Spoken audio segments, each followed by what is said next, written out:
મહત્વપૂર્ણ સમાચાર છે તેના ઉપર નજર કરીએ। જે સમાચાર હાલમાં સામે આવી રહ્યા છે, ભરૂચના સાંસદ મનસુખ વસાવાએ રાજીનામું આપ્યું છે। મહત્વપૂર્ણ સમાચાર છે, ભરૂચના સાંસદ છે મનસુખ વસાવા કે જેમણે રાજીનામું આપ્યું છે। સીઆર પાટીલને લેખિતમાં આ રાજીનામું સોંપ્યું છે। તો સીઆર પાટીલને લેખિતની અંદર મનસુખ વસાવાએ રાજીનામું સોંપ્યું છે। હવે શું કારણો છે તેને લઈને પણ ચર્ચા હાથ ધરાશે। શા માટે તેઓએ રાજીનામું આપ્યું તે પણ એક ચર્ચાનો વિષય છે। એક તરફ અમારા સંવાદદાતા સ્થાનિક સ્વરાજ્યની ચૂંટણીને લઈને જે બેઠકોનો દોર કમલમમાં થઈ રહ્યું છે, બીજી તરફ ભરૂચના ભાજપના સાંસદ મનસુખ વસાવાનું રાજીનામું। હવે શા માટે તેઓએ રાજીનામું આપ્યું તે પણ મહત્વનો મુદ્દો છે। સીઆર પાટીલને લેખિતમાં તેમણે રાજીનામું સોંપ્યું છે। હવે સ્વીકારવાની શું વાત છે તેને લઈને કોઈ સ્પષ્ટતા થઈ નથી કે સીઆર પાટીલે આ રાજીનામું સ્વીકાર્યું કે પછી મનસુખ વસાવા જ્યારે આ રાજીનામું સોંપવા ગયા ત્યારે તેમણે જે પ્રશ્નોના કારણે કે પછી કોઈ વાતના કારણે રાજીનામું આપ્યું છે, તો એવું શું થયું કે જેના કારણે મનસુખ વસાવાએ રાજીનામું આપવાની ફરજ પડી। આ બધા જ પ્રશ્ને સીઆર પાટીલ તેમની સાથે ચર્ચાનો દોર કરશે, એટલે કે તેની પાછળનું કારણ શું છે તે પણ જાણવાનો પ્રયત્ન હાથ ધરવામાં આવશે। તો મહત્વપૂર્ણ સમાચાર જે હાલમાં સામે આવી રહ્યા છે,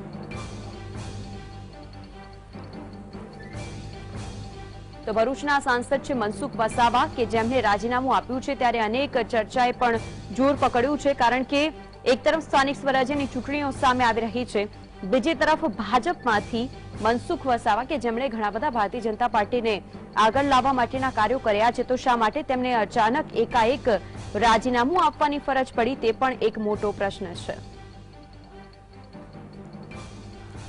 તો આખરે ભાજપના ભરૂચના સાંસદ મનસુખ વસાવાએ રાજીનામું આપ્યું છે। ત્યારે આજ અંગે વધુ માહિતી માટે સંવાદદાતા કશ્યપ જોડાયેલા છે। કશ્યપ, મનસુખ વસાવાનું રાજીનામું, સૌથી પહેલા તો કારણ શું, આપને કંઈ જાણવા મળ્યું છે ખરા, તેને લઈને વિગતો જાણીશું।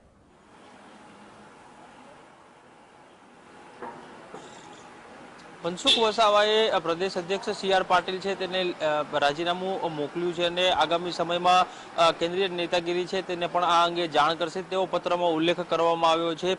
મનસુખ વસાવા જે છે ઇકો સેન્સિટિવ ઝોનને લઈ અને અનેક વખત રજૂઆત કરી હતી, અનેક સ્થળો ઉપર રજૂઆત કરી હતી, રાજ્ય સરકાર, પ્રદેશ સ્તરે અને કેન્દ્ર સરકારને પણ રજૂઆત કરવામાં આવી હતી, પરંતુ કેટલીક તેના વિસ્તારની જે માંગણીઓ છે તે સંતોષાઈ ન હોવાના કારણે આ રાજીનામું આપ્યું હોવાની માહિતી સૂત્રો તરફથી મળી રહી છે। અને સૌથી મહત્વની બાબત એ છે કે હાલ ગુજરાતમાં તમામ 26 જે લોકસભા સીટ છે તેના ઉપર બીજેપીનો કબજો છે અને મનસુખ વસાવાએ હાલ સીઆર પાટીલને આ અંગે લેખિતમાં રાજીનામું સોંપ્યું છે, જેને લઈ અને પ્રદેશ સ્તરના નેતાઓ છે તેમાં દોડધામ મચી ગઈ છે અને કોઈ પણ સંજોગોમાં આ રાજીનામું તે સ્પીકરને ના આપે એ પહેલા જ તે આ અંગેની તેને રોકવા માટેના પ્રયત્નો છે તે અત્યારથી શરૂ થઈ ગયા છે।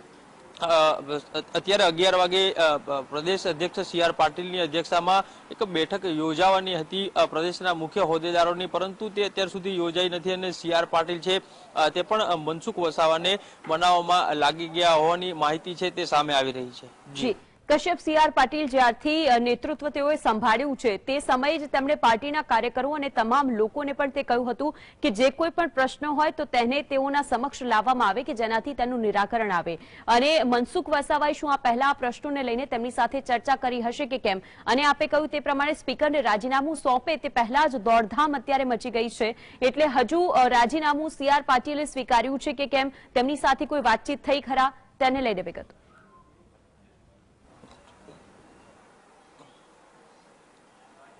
સીઆર પાટીલ હાલ તેના નિવાસસ્થાન ઉપર છે ને કાર્યાલય આવ્યા નથી, પરંતુ સૂત્રો તરફથી જે માહિતી સામે આવી રહી છે તે મુજબ જો વાત કરવામાં આવે તો સીઆર પાટીલ અત્યારે એ જ મથામણમાં લાગી ગયા છે અને માહિતી એ પણ સામે આવી રહી છે કે સીઆર પાટીલે જે અગાઉ કહ્યું એ પ્રમાણે કોઈ પણ વિસ્તારના પ્રશ્નો હોય નેતાઓના, કાર્યકર્તાઓના, તો સીધા આવી અને રજૂઆત કરી શકે છે। આવા સંજોગોમાં મનસુખ વસાવા છે તેને પત્રમાં પણ ઉલ્લેખ કર્યો છે કે અગાઉ પણ અનેક વખત આ મુદ્દે રજૂઆત કરી છે અને તેના કારણે પાર્ટીને નુકસાન થાય તેવું તે નથી ઈચ્છી રહ્યા અને તેના કારણે તે રાજીનામું આપી રહ્યા છે। આવા સંજોગોમાં કોઈ પણ રીતે મનસુખ વસાવાનું રાજીનામું રોકવું તે મહત્વનું છે। જી કશ્યપ, મુદ્દો તે પણ છે. એક તરફ સ્થાનિક સ્વરાજ્યની ચૂંટણીને આપણે અગાઉ વાત કરી રહ્યા હતા કે બેઠકોનો ધમધમાટ કમલમમાં અત્યારે હાલ ચાલી રહ્યું છે, બેઠક યોજાઈ રહી છે. બીજી તરફ મનસુખ વસાવાનું રાજીનામું, એટલે શું આજે બેઠક યોજાશે તેમાં પણ આ મુદ્દો ચર્ચાશે કે કેમ?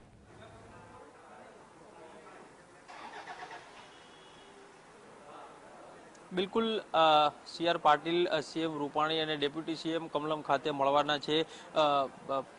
સંગઠનના મહામંત્રી છે ભીખુ દલસાણીયા. આ ચાર મુખ્ય નેતાઓ છે તે જ્યારે મળશે ત્યારે આ મુદ્દાને લઈ અને તે આ મુદ્દે ચર્ચા ચોક્કસ કરશે અને કોઈપણ સંજોગોમાં આ રાજીનામું સ્પીકર સુધી ના પહોંચે અને મનસુખ વસાવાને મનાવવાના તમામ પ્રયત્નો છે તે પ્રદેશ સ્તરેથી કરવામાં આવશે અને કોઈપણ રીતે એક સીટ ઓછી ના થાય તેના પ્રયત્નો છે તે પ્રદેશની નેતાગીરી અને રાજ્ય સરકાર સાથે જ કેન્દ્રની નેતાગીરી છે તેના દ્વારા પણ કરવામાં આવશે. જી, વસ્તુ તે પણ છે કશ્યપ, કારણ કે જ્યારે એક તરફ સ્થાનિક સ્વરાજ્યની ચૂંટણીને લઈને જાહેરાત સી.આર. પાટીલે કરી હતી કે દરેક વિસ્તારમાં તેઓ જશે, બહુચરાજીમાં પણ ગયા હતા, સ્થાનિક લોકોને મળ્યા હતા, સાથે સાથે સરપંચો સાથે તેઓએ મુલાકાત કરી હતી.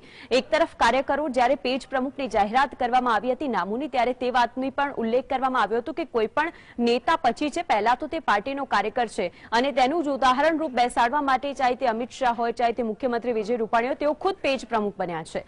ત્યારે પાર્ટીની અંદર જો આ પ્રકારની નીતિ સામે આવે છે તો અનેક કાર્યકર્તાઓ તેનું પણ ભોગ બની શકે કે પછી પાર્ટી સામે તેઓ રજૂઆત નથી કરી શકતા.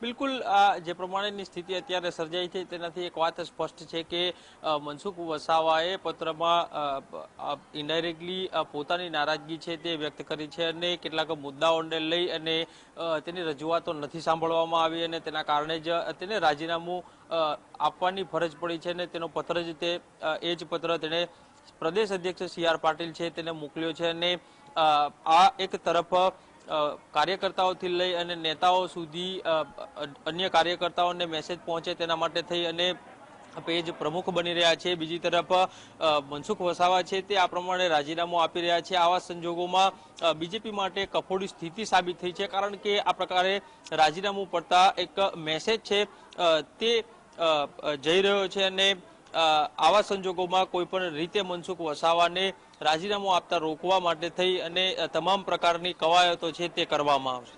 જી કશ્યપ, આપ જોડાઈને આપે જે ડિટેલમાં વિગતો જણાવી તે બદલ આપનો આભાર. તો આખરે ભરૂચના સાંસદ છે મનસુખ વસાવા કે જેમણે આ રાજીનામું લેખિતમાં સી.આર. પાટીલને સોંપ્યું છે, તેમણે તે તમામ વાતનો ઉલ્લેખ કર્યો છે કે અગાઉ પણ તેઓ પોતાની વાતને લઈને પહોંચી ચૂક્યા હતા, અનેક વખત રજૂઆતો કરી હતી, પરંતુ તેમની રજૂઆતોને ધ્યાનમાં ન લેવામાં આવી અને આ એ જ લેખિત પત્ર, એ લેખિત રાજીનામું કે જે તેમણે સોંપ્યું છે તે જીએસટીવી આપને બતાવી રહ્યું છે. હાલ સ્થિતિ એવી છે કે એક તરફ કમલમમાં સ્થાનિક સ્વરાજ્યની ચૂંટણીને લઈને બેઠકનું આયોજન છે, બીજી તરફ ભરૂચના સાંસદ છે મનસુખ વસાવા કે જેમણે રાજીનામું આપતા હવે કાર્યકરો સહિત નેતાઓમાં પણ દોડધામ મચી ગઈ છે. એટલે કે જે કમલમમાં બેઠકનું આયોજન કરવામાં આવશે આ ચૂંટણીને લઈને, તેમાં આ મુદ્દો પણ ચર્ચાઈ શકે છે. બીજી વસ્તુ તે પણ છે કે સી.આર. પાટીલ છે કે જેઓ પૂરેપૂરા પ્રયત્નો કરી રહ્યા છે કે આ સ્થિતિની વચ્ચે તેમનું રાજીનામું સ્પીકર સુધી ન પહોંચે અને તેને સ્વીકારવામાં ન આવે, પરંતુ તેમના જે પ્રશ્નો છે તેને દૂર કરવામાં આવે. ભારતીય જનતા પાર્ટી દ્વારા સ્થાનિક સ્વરાજ્યની ચૂંટણીનું આયોજન અને તેમાં પણ વિસ્તારને લગતા કામ કરવામાં આવી રહ્યા છે. વધુ માહિતી માટે સંવાદદાતા નિલેશ જોડાયા છે. નિલેશ, સી.આર. પાટીલને ભરૂચના સાંસદ છે મનસુખ વસાવા જેઓએ રાજીનામું સોંપ્યું છે, શું કારણ છે? મનસુખભાઈ જે છેલ્લા કેટલાક સમયથી નારાજ હોય તેવું પણ લાગતું હતું સરકાર અને પક્ષની કામગીરી સામે, તો વારંવાર જાહેરમાં પણ આ રીતે પત્ર લખતા રહ્યા હતા. મુખ્યમંત્રી કે એક વડાપ્રધાન સુધી એવો પત્ર લખેલા હતા. તે છતાં કોઈ કામગીરી થતી ના હોય તેવું લાગતું હતું. તે ઉપરાંત એમને પક્ષમાં પણ જે મહત્વ મળવું જોઈએ એવું ના મળતું હોય કદાચ એવું લાગતું હોય. હાલ તો એમને ફેસબુક પર આ અંગેનો પત્ર મૂક્યો છે સી.આર. પાટીલને સંબોધેલો, પણ તેમનો કોન્ટેક્ટ થઈ રહ્યો નથી. એટલે તે બાદ એ લોકો એમને લખ્યું છે એમાં કે બજેટ સત્ર દરમિયાન અધ્યક્ષને પણ આ અંગે લોકસભાના સભ્ય પદેથી રાજીનામું આપવાનું છે એમ જણાવી રહ્યા છે. એટલે હાલ આ પત્રના એફબી પર મૂકેલા એમના પત્રના કારણે રાજકારણ ગરમાયું છે અને મનસુખલાલ હવે શું પગલા લે છે અને પક્ષ એનું રાજીનામું સ્વીકારે છે કે નહીં તે પણ જોવું રહ્યું. નિલેશ, જે પત્ર લખવામાં આવ્યો છે તે પત્રમાં કઈ વાતનો ઉલ્લેખ કરવામાં આવ્યો છે, કારણ શું લખ્યું છે, એવું તો શું થયું કે જેના કારણે તેમને રાજીનામું આપવું પડ્યું, કેટલી વખત તેમણે પક્ષ સામે રજૂઆત કરી, એ કારણ શું લખવામાં આવ્યું છે આ પત્રની અંદર? પક્ષમાં મારા કારણે જે હું વારંવાર રજૂઆત કરું છું એના કારણે જો પક્ષને પણ કોઈ નુકસાન થતું હોય એવું લાગે છે તો પક્ષને નુકસાન ના થાય એ રીતે હું પક્ષની નારાજ હોય તો હું રાજીનામું આપી દઉં જેવું એમાં ઉલ્લેખ કરવામાં આવ્યો છે. પણ કઈ બાબતે નારાજગી વધુ છે તે ઉલ્લેખ કર્યો નથી અને તેમનો હજુ સંપર્ક થઈ શક્યો નથી. માત્ર FB પર એમને આ પોસ્ટ કરેલી છે એમના પોતાના સોશિયલ મીડિયા પર. એને હવે શું પગલા ભરાય છે પક્ષ દ્વારા એમને મનાવવામાં આવે છે કે શું થાય તે પણ જોવું રહ્યું. પણ જિલ્લાના રાજકારણમાં ભરૂચ અને નર્મદા બંને જિલ્લાના રાજકારણમાં હાલ તો આ મુદ્દો ટોપ ઓફ ધી ટાઉન બન્યો. જ્યારે મનસુખલાલ સામે આવીને કંઈક આ મુદ્દે કંઈક કહે તો કંઈક ખોળ પડશે એમ માનવામાં આવે છે. જી આભાર નિલેશ આપનો માહિતી આપવા માટે. તો આ જે રાજીનામું છે તેમણે પોતાની ફેસબુક વોલ ઉપર લગાવ્યું છે અને તેની અંદર આ રાજીનામું મૂકતાની સાથે જ હવે આ ચર્ચાનો વિષય બની ગયું છે કે શા માટે મનસુખ વસાવાએ રાજીનામું આપવું પડ્યું. તેમાં તે વાતનો ઉલ્લેખ કરવામાં આવ્યો છે કે પક્ષને વારંવાર રજૂઆતો કરવામાં આવી અને કદાચ તેમની રજૂઆતના કારણે પક્ષને જો કોઈ નુકસાન પહોંચતું હોય તો તેઓ હવે એ નથી કરવા માંગતા. પરંતુ આ જે રાજીનામું છે તેની અંદર તે વાતનો ઉલ્લેખ નથી કરવામાં આવ્યો કે આખરે તેઓની નારાજગી શા કારણોસર છે. એટલે હજુ તે વાત સ્પષ્ટ નથી થઈ. પરંતુ મનસુખ વસાવાના રાજીનામાથી ભારતીય જનતા પાર્ટીમાં ચોક્કસથી દોડધામ મચી ગઈ છે. સાંસદ મનસુખ વસાવા કે જેઓ આ પહેલા પણ પત્ર લખી ચૂક્યા છે અને સાથે સાથે પાર્ટીના કામ કરવામાં તેઓ હંમેશા મોખરે રહ્યા છે, તો શા માટે આખરે તેમને રાજીનામું આપવાની ફરજ પડી તે પણ સૌથી મોટો પ્રશ્ન છે. હવે મુદ્દો તે છે કે મનસુખ વસાવાના રાજીનામાને લઈને ચર્ચાએ જોર પકડ્યું છે કે શું તેઓની પક્ષની અંદર રહીને પણ નારાજગી દૂર થતી નથી તો પછી અન્ય લોકોની નારાજગી કઈ રીતે દૂર કરવામાં આવે. એટલે કે કાર્યકરોની વાત સાથે સાથે મનસુખ વસાવા જેવા મોટા નેતાઓની વાત અને સાંસદોની વાત જો ન મનાતી હોય તો પછી પક્ષના નાના કાર્યકર્તાઓની વાત કઈ રીતે માનવામાં આવશે. આ બધા જ પ્રશ્નો ઉઠી રહ્યા છે અને આ જ પ્રશ્નોએ ચર્ચાએ જોર પકડ્યું છે. એક તરફ કમલમમાં બેઠકનું આયોજન સ્થાનિક સ્વરાજ્યની ચૂંટણીને લઈને, બીજી તરફ મનસુખ વસાવાનું આ પ્રમાણેનું રાજીનામું ફેસબુકના વોલ ઉપર મૂકી દેવું અને તે પછી અનેક પ્રશ્નો તેમને પૂછવામાં આવ્યા કે શા માટે રાજીનામું આપ્યું. પરંતુ પ્રશ્ન તે છે કે હજુ તે વાતનો સ્પષ્ટ ઉલ્લેખ થયો નથી કે આખરે તેમની નારાજગી કયા મુદ્દાને લઈ છે. યા તો પછી કોઈ કામ નથી થયા તેને લઈને તેમની નારાજગી છે, પક્ષની અંદર કોઈ વિખવાદ હોય શું તેને લઈને નારાજગી છે, કે પછી અનેક વખત રજૂઆતો કરી હોય કોઈ કામને લઈને અને છતાં પણ ન થયું હોય અને તેને લઈને નારાજગી હોય. તો આ બધા જ પ્રશ્નો અત્યારે પ્રશ્ન બનીને રહી ગયા છે. પરંતુ સ્પષ્ટતા હજુ તેના ઉપર નથી આવી કારણ કે પત્રની અંદર એટલે કે તેમણે જે રાજીનામું લખ્યું છે તેમાં કોઈ એવો ઉલ્લેખ નથી કર્યો. પોતાની ભૂલને લીધે પક્ષને નુકસાન ન પહોંચે તે માટે તેમણે તે વાતનો ઉલ્લેખ કર્યો છે અને તે માટે તેઓ રાજીનામું આપી રહ્યા છે. બજેટ સત્રમાં લોકસભા સભ્યપદેથી પણ રાજીનામું આપવાનો તેઓ ઉલ્લેખ કર્યો હતો કે તે સમયે પણ તેઓ આ રાજીનામું છે તે આપશે. ત્યારે CR પાટીલને લેખિતમાં હાલ તો રાજીનામું સોંપ્યું છે. CR પાટીલનો એવો જ પ્રયત્ન રહ્યો છે કે તેઓ મનસુખ વસાવાનું રાજીનામું સ્પીકર રાજેન્દ્ર ત્રિવેદીને પહોંચે તે પહેલા જ તેમની જે સમસ્યા છે તેને દૂર કરવામાં આવે.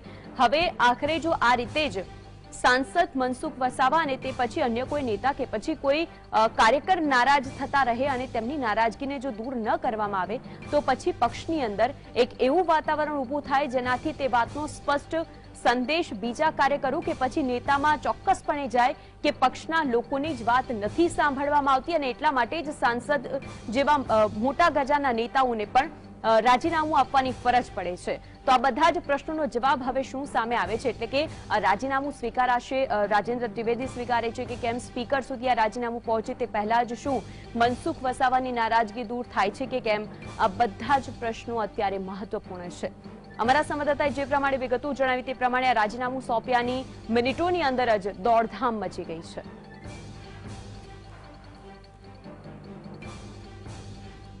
તો રાજકીય વિશ્લેષક વિષ્ણુ પંડ્યા આપણી સાથે જોડાઈ ગયા છે. આપનું સ્વાગત છે GSTVમાં. એક તરફ સ્થાનિક સ્વરાજ્યની ચૂંટણીની તૈયારી ભાજપમાં થઈ રહી છે પરંતુ આ બધાની વચ્ચે મનસુખ વસાવાએ રાજીનામું આપ્યું છે. આપની શી પ્રતિક્રિયા છે? પહેલી નજરે લાગે છે કે એક વ્યક્તિગત બાબતોને કારણે મનસુખ વસાવા નારાજ છે. કારણ જે કંઈ આપ્યા હોય મને ખબર નથી કયા કારણો આપ્યા છે અથવા તો કયા આપશે, પણ સ્વાભાવિક રીતે આને એક બેશક ભારતીય જનતા પાર્ટીને માટે વિચારવા જેવી ઘટના તો છે જ. આમ ગણો તો આ ચાના પ્યાલામાં તોફાન છે. મોટો જેટલો પક્ષ હોય એક એવો મોટા પક્ષમાં વધારે આંતરિક કંઈક ને કંઈક મતભેદ અને મનભેદ ચાલ્યા કરવાના કોંગ્રેસ અપવાદરૂપ છે કે નાનો પક્ષ થવા માંડ્યો છે છતાં એમાં આંતરિક ખેંચાણ વધારે છે. પણ બીજેપીમાં પણ આ છે.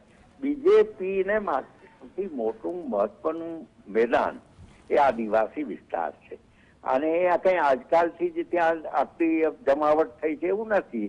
વર્ષોની મહેનત છે. છેક જનસંઘના સમયથી સૂર્યકાંતભાઈ આચાર્ય ત્યાં જનસંઘે એમને મોકલેલા અને ઘણા મહિનાઓ સુધી ત્યાં રહી અને એમણે આદિવાસી સમસ્યાઓનો અભ્યાસ કરીને એમાં પક્ષ કઈ રીતે વધારે સફળ બને એનો એક પેપર તૈયાર કરેલું અને એના આધારે પછી ત્યાં કામ આગળ ચાલ્યું.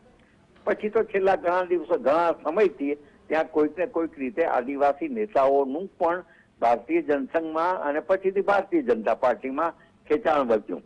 ઘણાને યાદ નહીં હોય કે 1974-75 ગુજરાત જનસંઘના પ્રમુખ એ આદિવાસી વિસ્તારમાંથી આવ્યા હતા. એનું નામ હતું ડોક્ટર દેવદત્ત પટેલ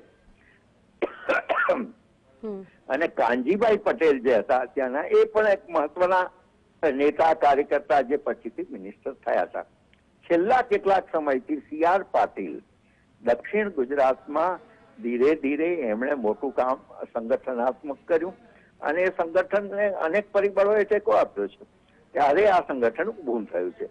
આવા સંજોગોમાં આવનારી ચૂંટણી પહેલા જો આ વસાવાને કંઈક તકલીફ પડી હોય તો તકલીફ નિવારવાનો પ્રયત્ન થશે એવું લાગે છે. અને આને અત્યારે તો આપણે ચાના પ્યાલામાં તોફાન ગણવું પડે. થોડાક દિવસોમાં ઘીના ઠામમાં ઘી પડી રહેશે એવી પાર્ટીની હિકમત હોય છે. એટલે આપણે થોડી રાહ જોઈએ. જી, એટલે આગામી સમયમાં શું સ્ટેપ લઈ શકાય? એટલે કે અત્યારે તો જે સ્થિતિ સર્જાય છે કે C.R. પાટીલને તેઓએ રાજીનામું સોંપ્યું છે, પરંતુ સ્પીકર સુધી પહોંચે તે પહેલા જ હવે દોડધામ મચી ગઈ છે, તો તેને લઈને આપ શું કહેશો? સ્વાભાવિક છે. સ્પીકર સુધી પહોંચે પહેલા એમને મનાવવાના પ્રયત્નો થશે. એમના પ્રશ્નોનો ઉકેલ આવે એવી ખાતરી થશે. એના પ્રશ્નો અંગત છે કે પ્રજાકીય છે એ તારવવાનો પ્રયત્ન કરવો પડશે. કેમ કે ઘણીવાર એવું બને છે કેટલાક અંગત પ્રશ્નોને કારણે પણ ધારાસભ્યો અથવા તો સંસદ સભ્યો આવું કલમ ઉઠાવતા હોય છે અને પછી એને પાછું ફેરવવું કઈ રીતે એ પક્ષની વ્યૂહરચના પ્રમાણે ચાલતું હોય છે.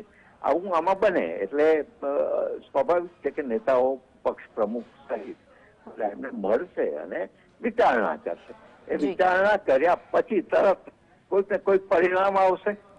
એ પરિણામ કેવું હશે અત્યારે આપણે ન કહીએ, પણ મોટે ભાગે ભારતીય જનતા પાર્ટીમાં એવું બને છે કે એ જે રિસાયેલા હોય છે એને મનાવવામાં ભારે હોશિયાર છે. બિલકુલ. આભાર આપનો GSTV સાથે જોડાવા બદલ.